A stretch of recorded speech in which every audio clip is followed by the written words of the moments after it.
جب انسان گھر کے کام کر رہا ہوتا ہے نا تو اس کے ذہن میں 100 طرح کی چیزیں چل رہی ہوتی ہیں. اکثر جب میں کچن میں کام کرتی ہوں تو مجھے ارد گرد کی آوازیں آنا بند ہو جاتی ہیں. اس کی وجہ یہ ہے کہ جب آپ کام کر رہے ہوتے ہو، جب آپ اپنے گھر کی صفائی یا کچن کا کام کر رہے ہوتے ہو نا، تو آپ کا دماغ جو ہے نا وہ بہت دور چلا جاتا ہے، سوچوں میں گم ہو جاتا ہے. اور آج یہ کام کرتے کرتے میرے ذہن میں بہت سارے سوال آئے، بہت ساری باتیں آئیں. سوچا ان میں سے کچھ باتیں آپ کے ساتھ شیئر کر لیتی ہوں.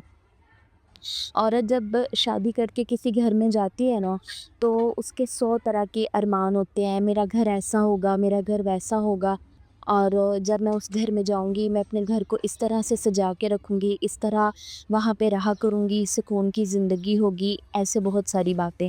لیکن جب عورت اس گھر میں آتی ہے نا تو وہاں کے پہلے سے ہی مالکان موجود ہوتے ہیں.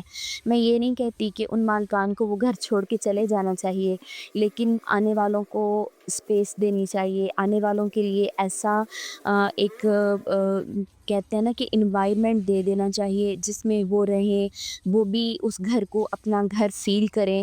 اور عورت کو اس گھر کو بناتے بناتے اتنا لمبا ٹائم گزر جاتا ہے کہ بعض اوقات تو انسان کہتا ہے نا کہ ہڈیاں گھس جاتی ہیں، وہ والا حساب ہو جاتا ہے.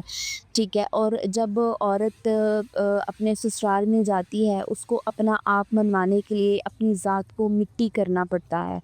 جب تک آپ نے سب کی بات مانی، سب کے جو ہیں حساب سے آپ رہے ہو، تب تک تو آپ بہت اچھے ہو، بہت اچھے ہو. آپ نے اپنی نند کی بات مانی، آپ نے اپنے دیور کی، جیٹھ کی، یہ نہیں ایون ان کے بچوں کی بات مانی، تو آپ بہت اچھے ہو. لیکن جیسے ہی آپ ان کی کسی بات سے انکار کرتے ہو تو کبھی کوئی کہتا ہے بھابھی تو ایسی ہیں، کوئی کہتا ہے ہماری بہو تو ایسی ہے. لیکن جب تک آپ ان کی بات مانی جاتے ہو تب تک سب خوش ہوتے ہیں. سب کہتے ہیں، ساسیں کہنا شروع ہو جاتی ہیں کہ ہماری بہو تو بہت اچھی ہے، ہماری بہو تو یہ بات مانتی ہے، ہماری بہو تو وہ بات مانتی ہے، ہماری بہو نے تو کبھی آگے سے چون چڑا بھی نہیں کی کسی بات کے اوپر.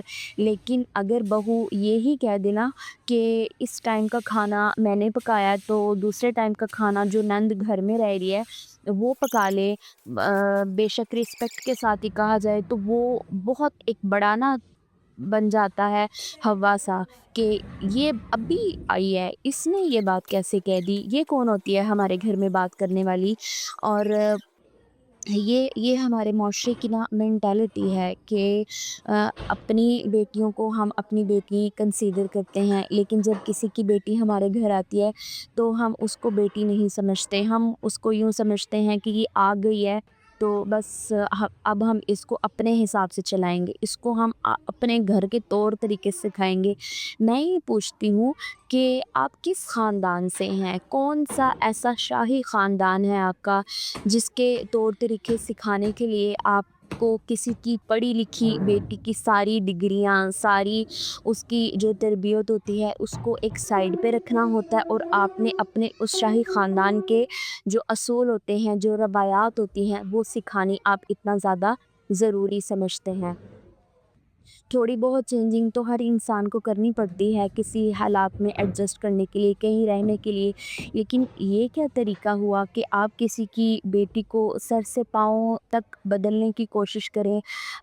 ہمارے معاشرے میں لوگ ایون آپ کا اٹھنا بیٹھنا، آپ کا پہننا اوڑھنا تک بدلنے کی کوشش کرتے ہیں.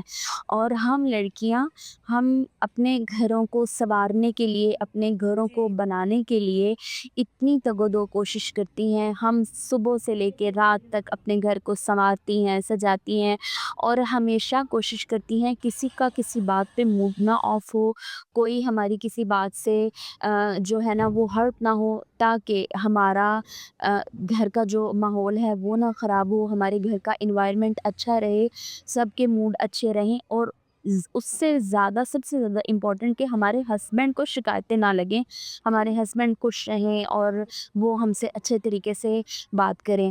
تو یہ کس نے بنائے ہیں رولز؟ یہ کیوں اتنی زندگی ٹف کر دی گئی ہے؟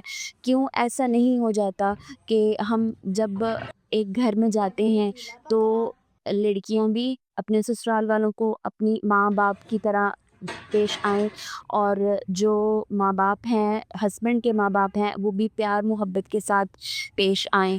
کتنا ہی بہتر ہو کہ سارے لوگ ایک چیز کو پازیٹیولی لے کے چلے، دوسری کی بیٹیوں کو بھی بیٹی سمجھیں، ان سے بھی پیار سے پیش آئیں۔ ابھی جو ہم بچے پیدا ہوتے ہیں، جو ان کے لائک پوتیاں پوتی ہوتے ہیں ہمارے سسرال والوں کے، تو وہ بھی تو آپ کے بچے ہیں نا۔ تو ان کے لیے آپ کتنا فیل کرتے ہو، بچپن سے ہی سٹارٹ کر دیتے ہو کہ ان کی ایسی تربیت کرنی ہے، ان کا اتنا خیال رکھنا ہے، کوئی ان سے اونچی آواز سے بات نہ کرے۔ اور باپ کو کتنا برا لگ جاتا ہے، ایون ماں بھی بچے کے ساتھ اونچی آواز میں بات کرے تو باپ کو کتنا برا لگ جاتا ہے کہ میری بیٹی سے اونچی آواز میں بات کیوں کی۔ تو جب آپ کسی کی بیٹی کے ساتھ بات کرتے ہیں تو بھی خیال رکھا کریں کہ کسی کی بیٹی کے ساتھ اونچی آواز میں جب آپ بات کریں گے تو اس کا باپ بھی ہرٹ ہوگا۔ تو اپنی دعاؤں میں یاد رکھیے گا۔ یہ میری چھوٹی سی باتیں تھی، دل میں آئی، کام کرتے کرتے ذہن میں آئی تو میں نے بول دی۔ امید کرتی ہوں کہ آپ کو آج کا ولاگ اچھا لگا ہوگا۔ اللہ حافظ۔